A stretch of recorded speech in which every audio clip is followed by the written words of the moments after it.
They enter after the move and I enter before it. You see the move after it happens.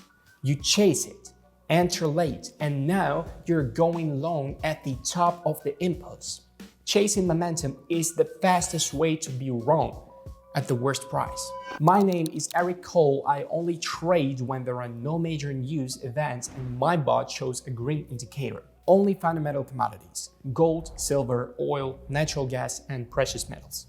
And only with my analytics tool that analyzes 10 plus indicators. I open the bot. Strategy, triple thrust. Asset, natural gas. Time frame, 30 minutes. The bot checks the news background. Green indicator, the news background is calm, no news expected. I press conduct analysis. The majority of indicators show long.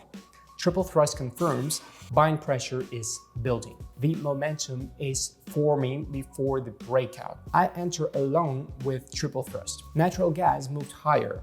The impulse played out. Trade closed at take profit. Triple thrust catches momentum at the start, not at the tail end. Join Eric Cole community, link in the description. Trading involves risk. Best results do not guarantee future performance.